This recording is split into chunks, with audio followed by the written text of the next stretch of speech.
Hello. आज हम splitting of middle term करने वाले हैं। ठीक है। क्लास 10th में ये दो चैप्टर में यूज होगा आपका, डायरेक्टली दो चैप्टर में यूज होगा। एक यूज होगा आपका पॉलिनोमियल में और क्वाड्रेटिक इक्वेशन में। इस पर तो डायरेक्ट क्वेश्चन ही है। इसके बाद ये बीच बीच में कहीं ट्रिगो में भी यूज हो सकता है। ये अदर चैप्टर में भी यूज होगा। हो सकता है आपको ये अर्थमेटिक प्रोग्रेशन के बीच में यूज हो जाए। और बाकी 9th क्लास में भी है ये पॉलिनोमियल चैप्टर में, 8th क्लास में है फैक्टराइजेशन चैप्टर में, और 11 12th में तो ये क्वेश्चन के बीच में यूज होता है, डायरेक्टली नहीं आता है। ठीक है, तो हम स्टार्ट करते हैं। ये करना है, मेरे पास ये एक्सप्रेशन दिया हुआ है। सपोज मेरा एक एक्सप्रेशन दिया हुआ है, x² + 7x + 10। ठीक है, अब इसको हम सॉल्व करना स्टार्ट करते हैं। देखो, स्प्लिटिंग ऑफ मिडिल टर्म में ना, मैं आपको एक बात बताता हूँ कि आपका ना ये टर्म और ये टर्म हमेशा सेम रहता है। जो भी हम चेंजेस करते हैं वो इस टर्म में करते हैं। जो भी हम चेंजेस करते हैं वो इस टर्म में करते हैं। ठीक है।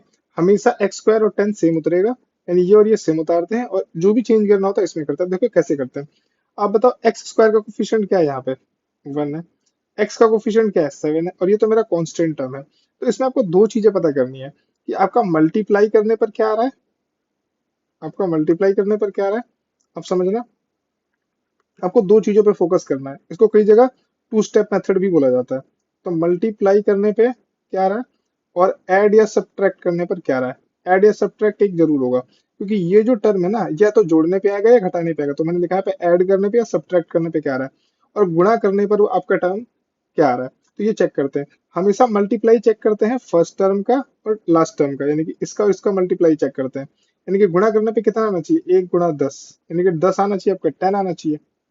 ठीक है। और ऐड या सब्ट्रैक्ट करने पे क्या आना चाहिए, ये 7 आना चाहिए, यानी एक्स का कोफिशिएंट क्या है, 7 आना चाहिए। और अब आपके मन में कंफ्यूजन आ रहा होगा कि सर हम ये कैसे आइडेंटिफाई करेंगे कि ऐड करना है कि सब्ट्रैक्ट करना है, यानी कि जोड़ना है कि घटाना है। तो देखो, जो 10 के आगे जो यहाँ पे साइन होगा ना, जो 10 के आगे ये साइन होगा, यही बताएगा आपका प्लस करना है कि माइनस करना है। तो यहाँ पे प्लस का साइन दिया हुआ है, तो प्लस का साइन दिया हुआ है तो हम प्लस करेंगे, यानी कि हम ऐड करेंगे। तो इसको मैं मिटा देता हूँ। ठीक है, आप दोनों लिख लेना, लेकिन समझ जाना, यानी ऐड करने पे आपका 7 आना चाहिए। ठीक है, अब सॉल्यूशन करते हैं। मैंने आपको स्टार्टिंग में बताया था कि ये और ये सेम रहेगा, आपका x² x और आपका 7 सेम रहेगा। तो एक काम करते हैं, इसको ऐसे नोट कर लेते हैं, x² और 10। ठीक है। आपका गुणा करने ऐसे दो नंबर बताओ जिसको मल्टीप्लाई करने पे 10 आए और ऐड सब्ट्रैक्ट करने पे 7 आए। तो आपको होगा कि यार ये सीधे सीधे दिख रहे हैं कि सर 5 और 2 दिख रहे हैं। 5 को 2 से आप मल्टीप्लाई करोगे तो सर आपका 10 आएगा, और सर 5 में आप 2 ऐड करोगे तो सर आपका 7 आएगा। ठीक है। फिर आप कंफ्यूज हुए कि यार हम, अगर कोई बड़ा नंबर आ गया तो कैसे सोचेंगे। देखो, आप कुछ मत करना। जो मल्टीप्लाई वाला टर्म है ना, ये जो मल्टीप्लाई वाला टर्म है, यानी गुणा वाला जो टर्म है, इसका प्राइम फैक्टराइजेशन करना है यहाँ पे। प्राइम फैक्टराइजेशन, 2 1 जा, तो 2 5 टाइम में आया, 5 से करेंगे 1। और जो भी ये यहाँ पे आएगा ना आपका प्राइम फैक्टराइजेशन, इसी की सफलिंग करोगे ना आप, तो वो पक्का नंबर मिल जाएगा। अभी देखना, मैं अदर एग्जांपल लिया मैंने, वहां से आपका क्लैरिफाई हो जाएगा। ठीक है। और वैसे इजी होता है, थोड़ा सा आप समझोगे तो इजी है। तो यहाँ पे मैं इसको ऐसे लिख सकता हूँ कि ऐड करने पे कितना आना चाहिए, 7 आना चाहिए। तो 2x + 5x। डन। ठीक है। तो अभी मैंने आपको बताया था कि ये टर्म और ये टर्म तो आपका सेम ही रहता है। जो भी चेंज करना है इसमें करना है। क्लियर है ना? जो भी चेंज करना है इसमें करना है। तो इसको मैंने दो तरह से लिखा। 7x को क्या लिख दिया, 2x + 5x। 7x को क्या लिखा मैंने, 2x + 5x। ठीक है, अब आगे मूव करते हैं। अब यहाँ पे ना आप कॉमन करो। यहाँ पे इन दोनों में क्या कॉमन कर सकते हैं, यहाँ पे मैंने x कॉमन कर लिया, तो यहाँ पे क्या है, x + 2 आया बचा। यहाँ पे मैंने 5 कॉमन कर लिया, तो यहाँ पे क्या बचा, x + 2 बचा। ठीक है। तो x + 2 ओवरऑल कॉमन हो गया। देखो यहाँ पे भी कॉमन हो गया ओवरऑल। ये ओवरऑल कॉमन नहीं हो गया, ये x + 2। तो अंदर क्या बच गया मेरा, अंदर बच गया मेरा x + 5। मैं उम्मीद करता हूँ कि पहला क्वेश्चन मैंने बहुत आराम से आपको समझाया होगा, आपको समझ में भी आया होगा। नहीं आया होगा पॉज करके समझना। वैसे मैंने 4 क्वेश्चन और लिए हैं। ठीक है, उससे आपकी बेटर अंडरस्टैंडिंग होगी। हमने 10th क्लास की एक्सरसाइज का क्वेश्चन लिया है ये। ठीक है। अब इससे हम अपनी अंडरस्टैंडिंग और बिल्ड करते हैं। वो प्लस वाला क्वेश्चन तो इजी था। अब देखो यहाँ पे भी, ये मेरा पहला टर्म है। मैं पहले समझाता हूँ आपको। ये मेरा पहला टर्म है, ये मेरा दूसरा टर्म है, और ये मेरा तीसरा टर्म है। ठीक है। इन दोनों में लेते हैं कोफिशिएंट। इन दोनों में इसका कोफिशिएंट कितना है, 1। तो आप यहाँ से समझ सकते हो कि सर मल्टीप्लाई करने पे तो आना चाहिए आपका 1। यहाँ पे 1 है और यहाँ पे -8 है। ये टर्म आपका -8 है। तो सर ये आना चाहिए, ये -8। तो मल्टीप्लाई करने पे सर आपका -8 आना चाहिए। और सर अभी आपने बताया था कि 8 के जो बगल में होता है ना, यही साइन डिसाइड करता है, यानी कि आपको सब्ट्रैक्ट करने पर आना चाहिए सर -2। सब्ट्रैक्ट करने पे कितना आना चाहिए, -2। तो आप सोच सकते हो कि सर 4 को अगर मैं 2 से मल्टीप्लाई करूं, 4 को 2 से मल्टीप्लाई करो तो कितना आएगा, 8 आएगा। और सर साइन मेरे को -2 चाहिए। तो मैं जो बड़ा वाला नंबर दिख रहा है 402 में बड़ा कौन है, यानी -2 मेरे को आउटपुट गेट करना है ना, तो 402 में बड़ा वाला नंबर कौन है, 4 है। तो -4 + 2 करूंगा तो सर ये मेरे को -2 दिख रहा है। ठीक है, तो क्या मैं ऐसे नहीं लिख सकता, मैं तो मैंने कहा बिल्कुल लिख सकते हो। तो मैंने कहा यहाँ पे लिखो x² और -8 को सेम लिखो, यहाँ पे आप -4x कर दो और +2x कर दो। फिर से मैं आपको बताता हूँ, देखो इसी टर्म को चेंज किया ना मैंने, इसी टर्म को तो चेंज किया है। ये और ये तो सेम उतार दिया मैंने, ये यहाँ उतार दिया, ये यहाँ उतार दिया। मैं उम्मीद कर रहा हूँ कि आपको समझा पाया हूँ सही से। ठीक है, चलो अब यहाँ पे हम कॉमन करते हैं कुछ इन दोनों में। यहाँ पे मैंने कॉमन किया x, यहाँ पे मैंने x कॉमन किया तो यहाँ पे क्या बचा x-4। यहाँ पे मैंने 2 कॉमन किया तो x-4। अब मेरा जो ये टर्म है ना, ये टर्म, ये और ये टर्म दोनों हमेशा सेम होना चाहिए, गलती से भी गलत ना आ जाए या डिफरेंट ना आ जाए, तो वो आपका गलत है, ये हमेशा सेम आना चाहिए। तो यहाँ पे मैं क्या कर लूँ, x-4, फिर ओवरऑल कॉमन कर लूँ तो क्या आ जाएगा x+2 आ जाएगा। उम्मीद करता हूँ कि आपको समझ में आएगा अच्छे से। ठीक है, तो अपना प्यार भी दिखाएं यार, थोड़ा सा शेयर वेयर कर दिया करो लेक्चर। ठीक है, नेक्स्ट क्वेश्चन पे आते हैं। नेक्स्ट क्वेश्चन है मेरा 4s² -4x और +1। यहाँ पे ना ये s होगा, ये एक्चुअल में x ना होकर के s होगा, ये s होगा ये। ठीक है, इसको करेक्ट कर दिया मैंने, ये s होगा। ठीक है, तो अब देखते हैं यहाँ पे मेरा क्वेश्चन क्या है, 4s² -4s+1, ये मेरा एक्सप्रेशन दिया हुआ है। तो आप कहोगे कि सर मल्टी, अब तो आप समझ भी गए होंगे सर, मल्टीप्लाई करने पे सर ये इसका कोफिशिएंट क्या है सर, ये इसका s² का कोफिशिएंट है सर 4 और ये 1। सर मल्टीप्लाई करने पे आना चाहिए आपका 4 × 1, सर मल्टीप्लाई करने पे आना चाहिए 4 × 1 यानी 4। और सर यहाँ पे तो कांस्टेंट क्या आ गया, इस नंबर क्या आ गया तो प्लस दे देगा, और सर प्लस करने पे ऐड करने पे आना चाहिए सर आपका -4, ऐड करने पे -4। आप कहोगे सर 4 का मैं प्राइम फैक्टराइजेशन कर रहा हूँ तो 2 × 2 = 4 और 2 × 1 = 2, यानी कि 2 को 2 से मल्टीप्लाई करूंगा तो सर 4 आएगा, और 2 को ऐड करूंगा तो 4 आएगा। लेकिन यहाँ तो -4 बोल रहा है, मैंने कहा एक काम कर ले, -2 × -2 कर ले, -4 हो जाएगा। अच्छा ठीक है, तो यहाँ पे 4s² लिखते हैं, तो इसको क्या लिख दूंगा यहाँ पे 2s और +1। यहाँ पे 2s को कॉमन करो आप, अभी बताया था ना मैंने आपको कि ये वाला टर्म और ये वाला टर्म तो आपको सेम रखना है, जो भी चेंजेस करने हैं इसमें करने हैं। ठीक है, तो 2s को मैंने कॉमन कर लिया, यहाँ पे क्या बचेगा आपका 2s-1 बचेगा, यहाँ पे मैंने -1 कॉमन कर लिया तो यहाँ पे क्या बचेगा 2s-1 बचेगा। 2s-1 मेरा ओवरऑल कॉमन हो गया, तो अंदर फिर से क्या बच गया 2s-1, ये मेरा आंसर हो गया। ठीक है, उम्मीद करता हूँ आपको समझ में आया होगा। ठीक है, अब एक दो रूट वाले क्वेश्चंस भी लेते हैं, थोड़ा सा आपकी अंडरस्टैंडिंग बेटर होगी। ठीक है, इसको देखते हैं, अब इस वाले सवाल को देखते हैं। लिखा हुआ है √2x² +7x +5 √2, एक ये वाला क्वेश्चन लिया है और एक ये क्वेश्चन लिया है। 3x² -2 √6x +2, ये मैंने दो क्वेश्चन लिए हैं, तो दो क्वेश्चन से क्लियर करते हैं। देखो यहाँ पे क्या दिया हुआ है, इसको भी वैसे ही करते हैं। देखो यहाँ पे दिया हुआ है x² का कोफिशिएंट 2, यहाँ पे 5 √2, यानी कि इसको इसको मल्टीप्लाई करने पे कितना आ रहा है, x² का कोफिशिएंट चेक करो। आप कहोगे सर यहाँ पे रख लो, √2 और 5 √2 को सर मल्टीप्लाई करेंगे तो सर 10 आ रहा है। √2 से √2 मल्टीप्लाई होगा तो कितना आएगा, 2 आएगा ना। √a मल्टीप्लाई √a होता है, √a पे स्क्वायर, स्क्वायर ने रूट को कैंसिल कर दिया, या रूट बढ़ा लो, a × a स्क्वायर से रूट कैंसिल। ठीक है, बात एक ही है, कैसे भी समझ लो आप। तो देखो अब इसको मल्टीप्लाई करने पे कितना आ रहा है, मल्टीप्लाई करने पे आपका आ रहा है,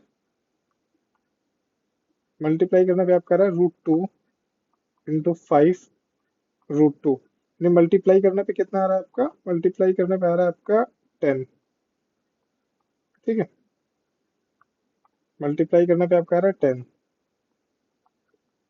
10। और आपका ऐड करने पे कितना आना चाहिए, ये प्लस करने पे कितना आना चाहिए, प्लस करने पे आना चाहिए आपका 7। कितना आना चाहिए, 7। ठीक है, यानी ऐड करने पे 7 आ रहा है। तो आप कहोगे कि सर इसको तो आप, इसको और इसको तो सेम लिखोगे, जो भी चेंज करना है इसमें करो ना। यानी मल्टीप्लाई करने पे 10, ऐड सब्ट्रैक्ट करने पे 7, तो सर सिंपल दिख तो रहा है कि सर 7 को 2 पार्ट में ब्रेक करो, सर 2 + 5 और इनके आगे x लगा दो, तो ये हो तो गया सर। मैंने कहा ठीक है, क्वेश्चन में पुट करके देखते हैं। मैंने कहा यहाँ पे लिया मैंने √2x² प्लस 7x को कितना लिख देंगे, 2x प्लस 5x, तो ये कितना हो जाएगा, 5√2। डन। लेकिन ये तो लिख लेते हैं, लेकिन रूट वाले में बच्चों को थोड़ा कॉमन करने में दिक्कत आती है। ठीक है, तो यहाँ पे मैंने क्या बोला, यहाँ पे मैंने बोला कि √2x कॉमन कर ले। तो √2x कॉमन किया तो यहाँ पे x बचा और यहाँ पे √2 बचा। अब बच्चा कह रहा है थोड़ा सा समझ में नहीं आया। मैंने कहा अब देख, 2 को मैं क्या लिख सकता हूँ, √2 × √2। तो यहाँ पे √2 × √2 एज्यूम करता, जब एक रूट कॉमन आ गया तो यहाँ पे √2 बचा और x भी कॉमन हो गया। सेम यहाँ पे देख, 5 मैंने कॉमन कर लिया तो अंदर क्या बचा, x प्लस √2। देख ये और ये टर्म सेम नहीं हो गया, ये पूरा का पूरा टर्म, ये पूरा का पूरा टर्म। तो x प्लस √2 को ओवरऑल कॉमन कर लेते हैं, तो अंदर क्या बच गया मेरा, √2x और प्लस 5। ठीक है, हो गया आपका फैक्टर। उम्मीद करता हूँ आपको समझ में आया होगा। ठीक है, अब आगे बढ़ते हैं लास्ट क्वेश्चन पे। ये क्वेश्चन दे रखा है मेरा, 3x² -2√6x प्लस 2। तो देखो 3x² -2√6x प्लस 2। देखो एक्स स्क्वायर का कोफिशिएंट यहाँ पे क्या है, 3 है। एक्स का कोफिशिएंट यहाँ पे क्या है, -2√6 है। और कांस्टेंट क्या है मेरा, 2 है। आपको अगर सर मल्टीप्लाई करने पर आपका आना चाहिए 3 × 2, यानी 6 आना चाहिए। और सर यहाँ पे प्लस का साइन दे रखा है, यानी कि आपको ऐड करने पे लाना है -2√6। फिर कहोगे सर यहाँ पे ना थोड़ा ऊट पटांग सा लग रहा है सर, 6 को अगर मैं ऐसे फैक्टराइजेशन करता हूँ, 2 3 जा 3 3 जा 1, ये तो 2 3 जा 6 हो रहा है। सर इन फैक्टर को सफल कर रहा हूँ तो कुछ मिल ही नहीं रहा। मैंने कहा कुछ डायरेक्टली सोचे यार, 6 को अगर √6 को √6 से मल्टीप्लाई करेंगे तो कितना आएगा, 6 आएगा। और √6 को और √6 में ऐड करेंगे तो कितना आएगा, 2√6 आएगा। लेकिन हमें बोला -2√6, तो मैं यहाँ पे लिख देता हूँ -√6 और -√6, तो कितना आ जाएगा, -2√6। ये आंसर हो जाएगा। उम्मीद करता हूँ आपको समझ में आया होगा, यही यहाँ पे पुट करना है, डिफिकल्ट नहीं है। अब देखो, अब मैं इसको लिखता हूँ यहाँ पे। तो मैंने फर्स्ट टर्म सेम लिख दिया, ये वाला टर्म और ये वाला टर्म सेम लिख दिया। मैंने इसको लिख दिया 3x² और +2 इसको सेम लिख दिया। अब इसको क्या लिखूंगा, -√6x -√6x। और यहाँ पे मैं क्या कॉमन करूँ, अब यहाँ पे कॉमन करने में बच्चों को फड्डा आएगा। देखो थोड़ा सा ना और एक्सपेंड करता हूँ, इसको लिख सकता हूँ √3 × x, सॉरी x ने एक बार और √3 की जगह, और x² तो सेम है ही। √6 को क्या लिख सकता हूँ, √3 × √2 x तो है ही, माइनस √6 को मैं क्या लिख सकता हूँ, √3 × √2, और 2 को क्या लिख सकता हूँ, √2 × √2।